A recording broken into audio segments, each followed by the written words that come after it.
Conaroo, and you're watching Twin Valley Television. Today we're at the Sunnyslope Schoolhouse in Clay County, just outside of Wakefield. This school was built in the late 1800s out of native limestone here in the Flint Hills. And I'm going to catch up with some of the students who actually went to school here and find out what it was like to go to school in an old-time one-room country schoolhouse.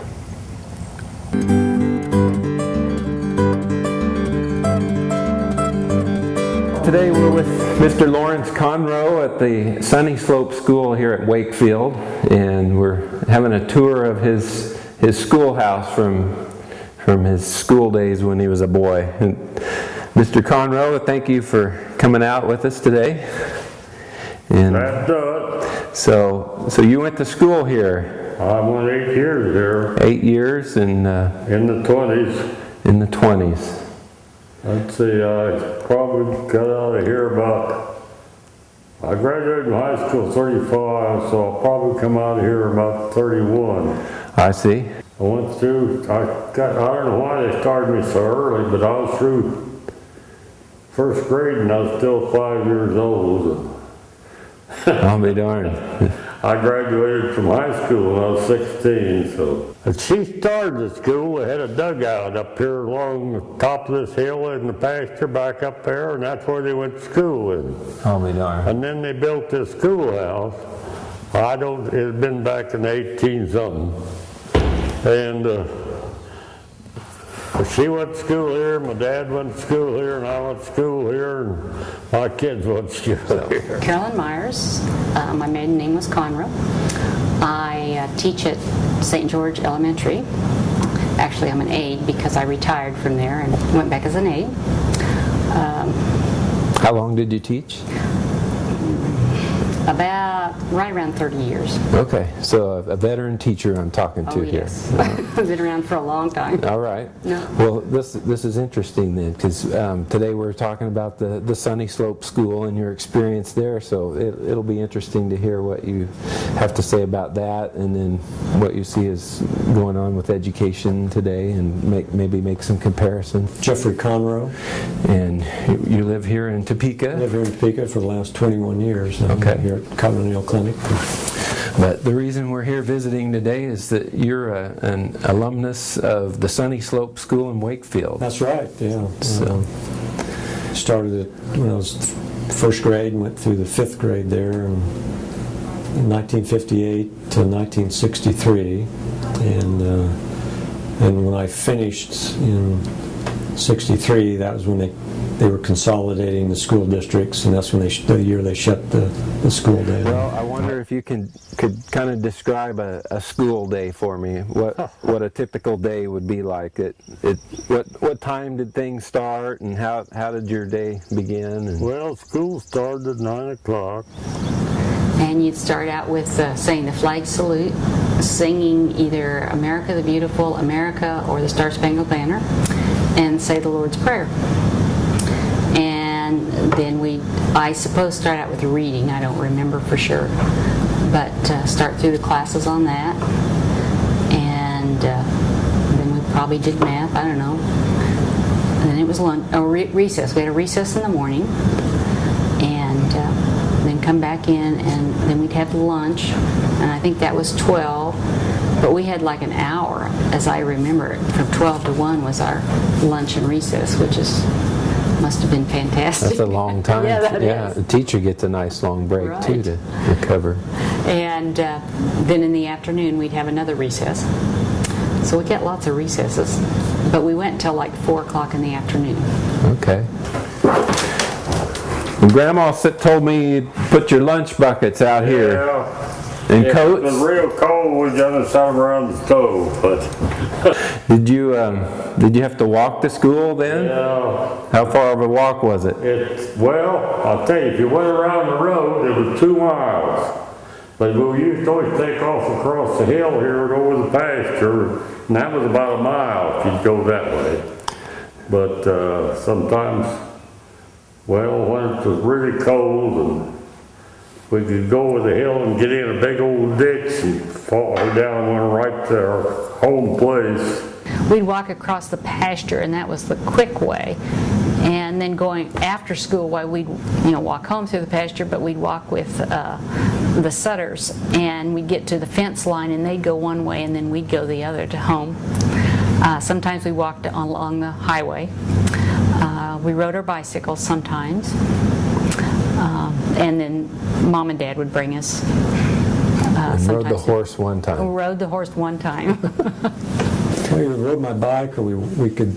Our farm was about 1.5 miles northwest of the school, and sometimes we just walk across the pasture, about Okay. 1.5 miles. And that was back in the 50s. We had some big snows in the 50s. I see. Big snows, and so my 2 older sisters would go, and they'd have their. Back then, the girls had to wear dresses, but they'd wear jeans underneath their skirts, So, so we'd walk through the pasture, and there were some really deep drifts and stuff we went through. So was this building pretty much set up the way it is, or? Oh yeah, just like it is. Okay.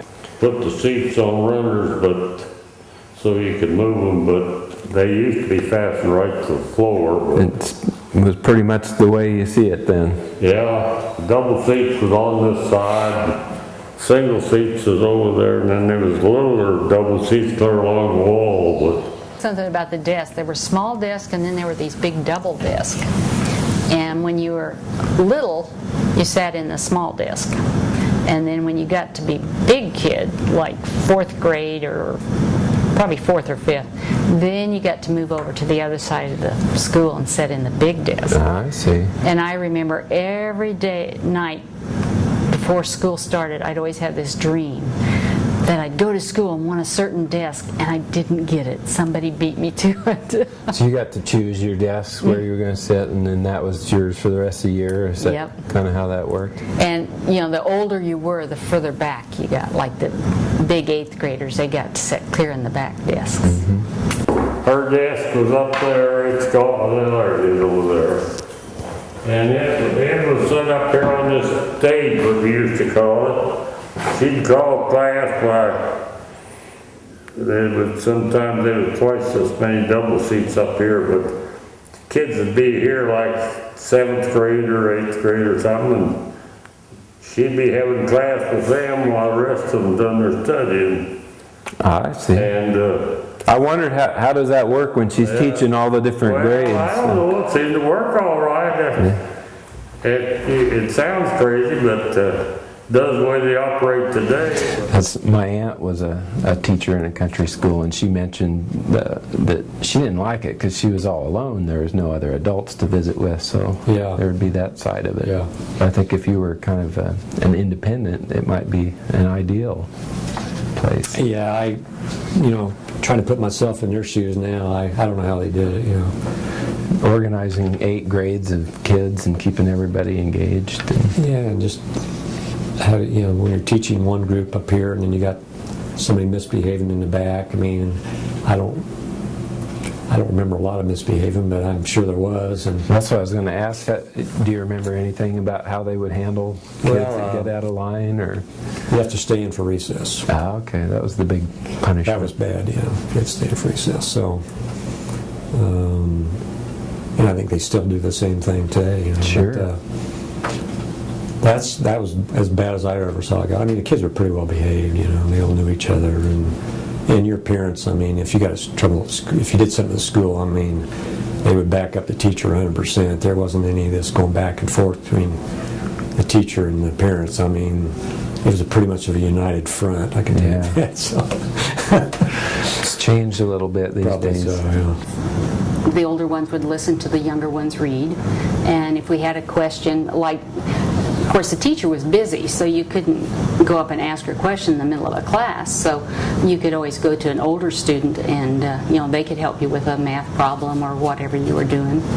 And I remember learning a lot by just sitting and listening to the older kids in their classes. I learned why the White House is called the White House, and I still remember that. So just by being present with the older kids, you're learning some things you Picking wouldn't. up a lot of stuff. Okay. Tell me about lunchtime. if it was in the winter, we'd of course eat inside. They had an oil stove there that would get really hot. That's how we heated the place. And if you're lucky, your mom would make a hamburger or a grilled cheese sandwich, and you go put it on top of the stove and heat them up had aluminum foil wrapped around there, and you heat up all your stuff on top of that. Okay. And you take, it was a peanut butter sandwich and an apple and some potato chips, and if it was nice, we'd eat outside. Yeah. So there was no school lunch at the Sunnyslope school? No. Nothing like that? No, there was nothing like that back then. Recess was always a lot of fun. I remember when it snowed, we'd go out in the pasture. And I think about that, the kids would just go out there and play and with their sleds and go off the ravines and jump into the snow. And I think nowadays, you have to have a teacher, at least one teacher on the playground, and you can't let a kid out of your sight. And we did a lot of that. So back then, the kids just kind of went unsupervised. Right. The teacher would stay working inside? Mm-hmm. Yeah, I think she was probably working, so I don't know, but we had fun and we were good. We never got in trouble. Nobody ever broke any bones. It sounded like you had a good bunch of kids out there, no troublemakers or... Yeah, we did. Never anybody there that, when I was going to school, that was a troublemaker. And the older kids got along well with the younger kids. Yeah, nobody was a bully or anything like that. I remember, playing games together. We'd play, kick the can and like steal cobs, which is kind of like a game they play called Steal the Bacon now. Oh, okay. And fox and geese and all that. And the big kids and little kids were all on the same team, and everybody worked hard, and it was fine. We had a lot of fun at recess. As I was saying, back in the 50s and early 60s, we had some big snow, so we'd bring our sleds to school. There's some real nice hills and around there. We used to go sledding at lunchtime. And we played fox and geese in the winter. We had merry-go-rounds and teeters and swing sets, and we'd see how high we could go on the swings and jump off, And I don't ever remember anybody getting hurt. I don't know why. Played a lot of kick the can and tag and hide and seek were big ones. And we just played them over and over. I never seemed to get tired of it. We played dodgeball in the back behind the school, between there and the coal shed. And baseball or? Yeah, we did play baseball. We had a baseball field. The bases were made out of rock.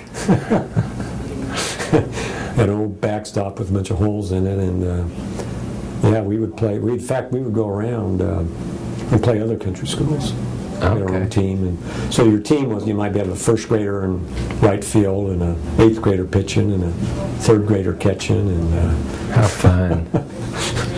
And we played some of the other surrounding. There were several other schools in Clay County at that time, and we go out and play them once a year, something like that. Get out, have a last day of school. It was a big day and a big dinner and a ball game. I see. And just have it out here in the schoolyard somewhere? Yeah, we used to play ball up here in this pasture right west of us here, where we played ball, but otherwise they played around the school ground. Okay. Speaking of playing around the school ground, I even had a chance to take a spin on the old merry-go-round. It's hard to imagine kids playing on the same thing 100 years ago. That's part of the beauty of these old schools. They seem so far removed from our current way of life, but we long to be connected like those kids and community members used to be. We used to give, once a year we had a play, and they'd hang up these curtains. They'd have a little stage raised up about this high. And I hadn't thought about this for years, and they'd partition, so they had a wire rod that went around the front, and they'd have these old torn up curtains they'd hang up there.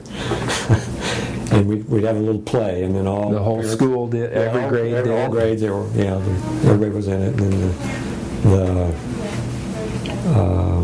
all the parents would show up, and it'd be at night, it was a big deal, Sure. You'd have your little part, and then you'd say your piece, they call it, which would be a little story or poem that you'd have to memorize, and you'd have to do that, and that was.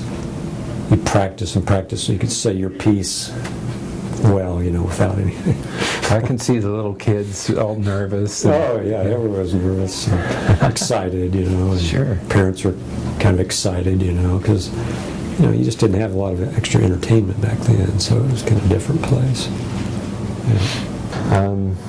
Any other fun things that you can think about? Your brother mentioned that there was a play, that you would do a play. Right.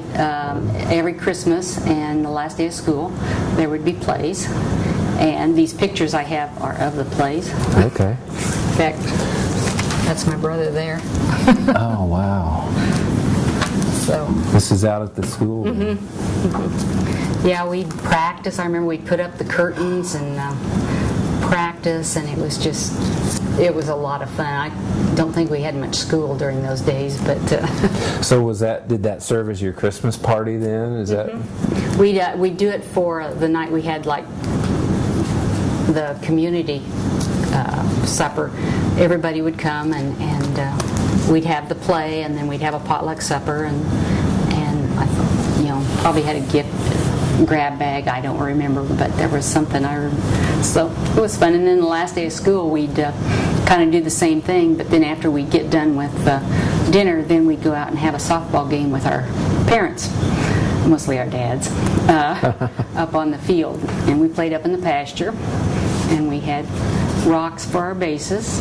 I see. And worked out well.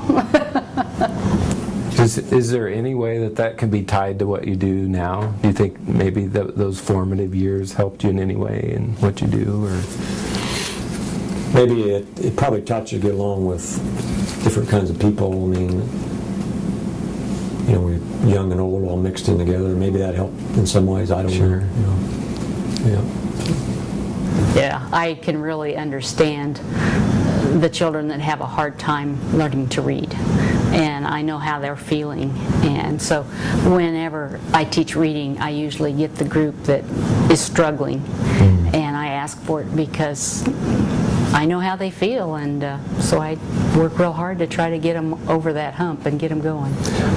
Do you feel like your teachers paid special attention to you to help you, or were you more or less on your own? Or I think my second grade teacher did, yes. Okay. I think she's that's why I went into teaching, is because of her. Well, is there anything else you'd like to share about going to school out in the country? Or I just have fond memories, and I remember I look forward to going to school every day. It was just fun, and I feel like I got a really good education. Like I said, when I went on to high school, no problems at all. Went on to college. I hope you enjoyed the trip to the Sunnyslope School as the Conroe family shared each of their memories of the school days past. This was part 1 of our country school series. Look for part 2 in the coming weeks. Until then, thanks for watching Twin Valley Television.